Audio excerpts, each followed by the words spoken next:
Good morning to all. આજે આપણા ધોરણ 10ના વિજ્ઞાનના પાઠ પહેલાંનો ત્રીજો એપિસોડ છે, જેમાં આપણે MCQ સોલ્વ કરીશું. તો પહેલો MCQ છે, મેગ્નેશિયમની પટ્ટીને હવાની હાજરીમાં કેવા રંગની જ્યોતથી સળગે છે? તો જવાબ આવશે ઝગારા મારતી સફેદ જ્યોત. બીજો પ્રશ્ન છે, રાસાયણિક સમીકરણમાં પ્રક્રિયકો અથવા નિપજોને જલીય અવસ્થા દર્શાવવા માટે કઈ સંજ્ઞા ઉપયોગમાં આવે છે? તેનો જવાબ આવશે એક્યુ. એટલે જલીય દ્રાવણ હોય, અહીંયા પ્રશ્નમાં આપણે એવું સમજવું કે જલીય દ્રાવણની અવસ્થાને આપણે એક્યુ વડે બતાવશું. રાસાયણિક સમીકરણમાં પ્રક્રિયક અથવા નિપજ માટે શેમાં બનાવેલ દ્રાવણ માટે જલીય શબ્દ લખાય છે? તો તે આવશે પાણી. પ્રકાશ સંશ્લેષણ પ્રક્રિયા કોની હાજરીમાં શક્ય બને છે? તો જવાબ આવશે સૂર્યપ્રકાશ અને ક્લોરોફિલ. કેલ્શિયમ હાઇડ્રોક્સાઇડ ખૂબ જ પ્રબળતાથી પાણી સાથે પ્રક્રિયા કરીને ફોડેલો ચૂનો બનાવે છે. આ પ્રક્રિયા કયા પ્રકારની છે? તો આ પ્રક્રિયા સંયોગીકરણ પ્રક્રિયા છે. આરસ પહાણનું રાસાયણિક સૂત્ર કયું છે? CaCO3.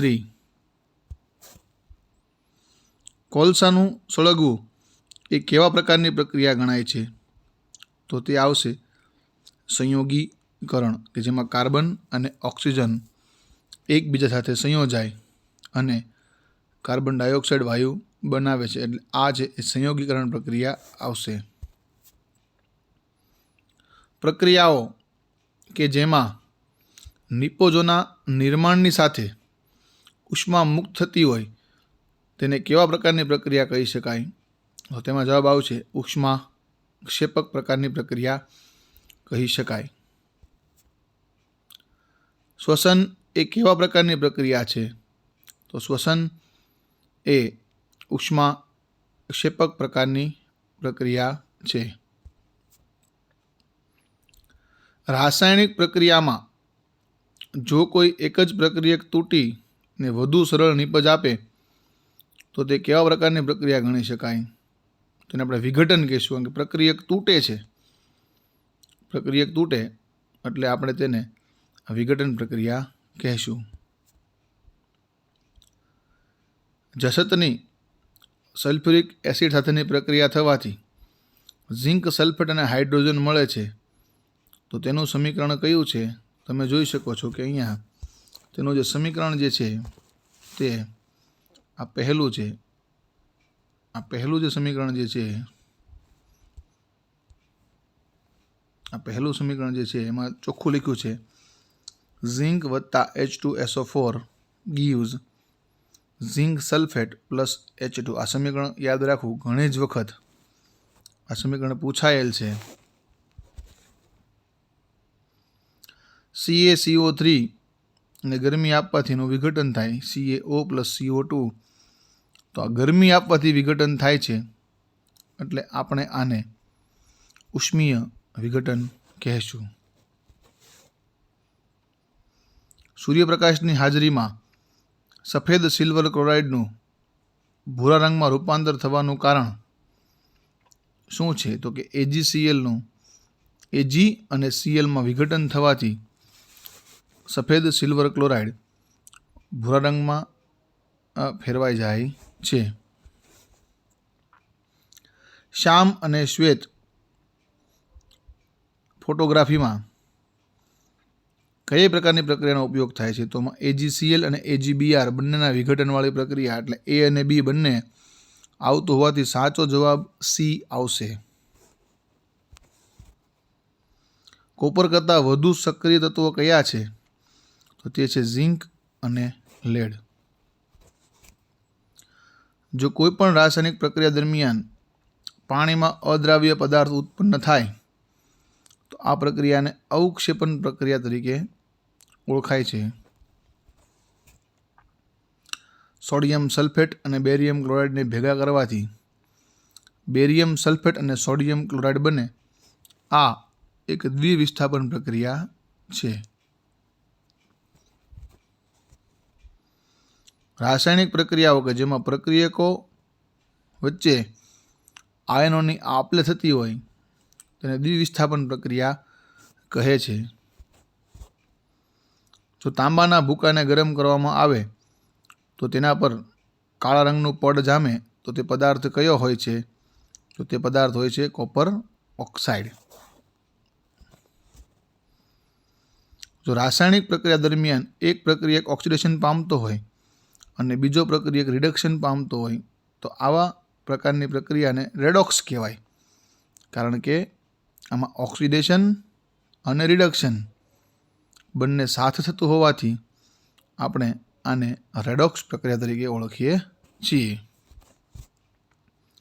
MnO2 plus HCl MnCl2 plus H2O plus Cl2 તો આ રેડોક્સ પ્રકારની પ્રક્રિયા છે. કારણ કે આમાં બંને તમે જોઈ શકો છો કે MnO2 માંથી ઓક્સિજન દૂર થાય છે અને હાઇડ્રોજનમાં ઓક્સિજન ભળે છે. એટલે અહીંયા ઓક્સિડેશન અને રિડક્શન બંને થતું જોવા મળતું હોવાથી આ પ્રક્રિયા એ રેડોક્સ પ્રક્રિયા થશે. ધાતુની સપાટી પર ભેજ, એસિડ વગેરેનો હુમલો ન થાય એટલે એ કાળી પડે. આ ઘટનાને અથવા પ્રક્રિયાને ક્ષારણ કહે છે. ખૂબ જ મહત્વનો ટોપિક બોર્ડની પરીક્ષા માટે. ક્ષારણ એટલે શું?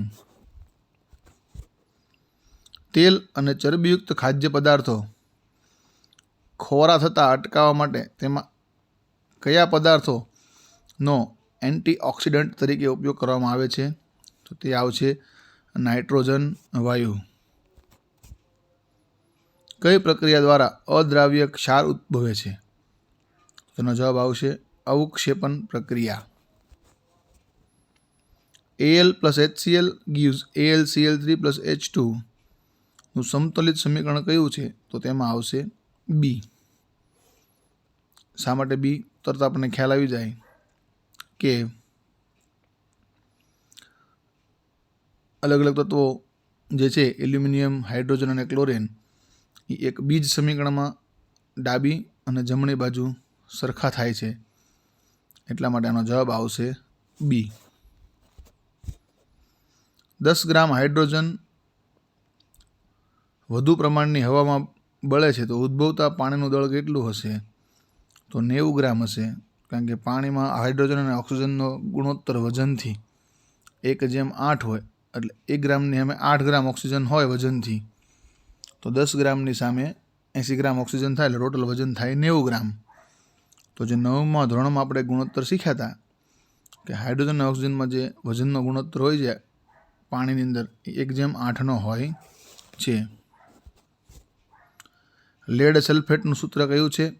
PbSO4. પ્રક્રિયા O2 plus H2S gives H2O plus SO2 માં રિડક્શન કરતા કોણ છે? રિડક્શન કરતા છે H2S. રાસાયણિક રીતે કાટ એટલે તો કાટ શું છે? તે હાઇડ્રેટેડ ફેરિક ઓક્સાઇડ છે. નીચેની પ્રક્રિયા શેનું ઉદાહરણ છે? NH3 plus O2 gives NO plus 6H2O. તો તે જોઈએ તો બી જવાબ આવશે. બી એટલે પહેલું અને બીજું અને ત્રીજું. દહન પ્રક્રિયા પણ છે અને રેડોક્સ પ્રક્રિયા પણ છે. મિથેનના દહનથી શું ઉદ્ભવે છે? મિથેન હાઇડ્રોકાર્બન છે એટલે મિથેનના દહનથી કાર્બન ડાયોક્સાઇડ અને પાણી બંને વસ્તુ ઉદ્ભવે. તેલ અને ચરબી યુક્ત ખોરાક લાંબો સમય પડી રહેવાથી શું થવાથી ખોરો થાય છે? તો કે ઓક્સિડેશન થવાથી તે ખોરો થઈ જાય છે.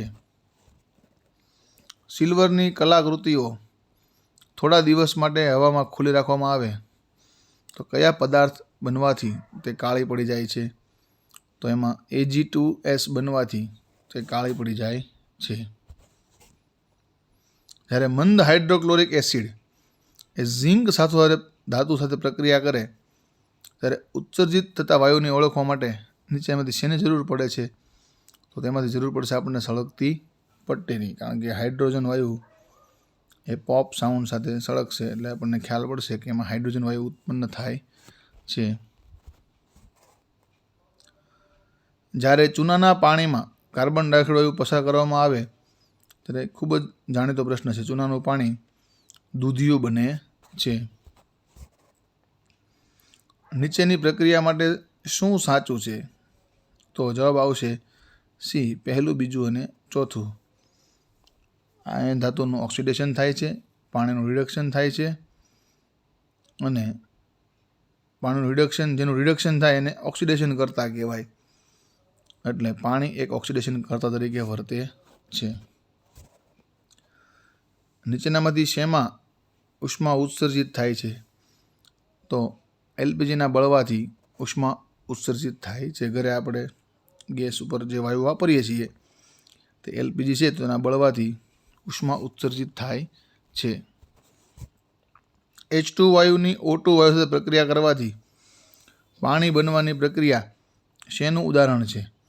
તો એ સંયોગીકરણ પ્રક્રિયા પણ છે, રેડોક્સ પ્રક્રિયા પણ છે, ઉષ્માક્ષેપક પ્રક્રિયા પણ છે. એટલે આપેલી બધી જ પ્રક્રિયાઓ તે છે.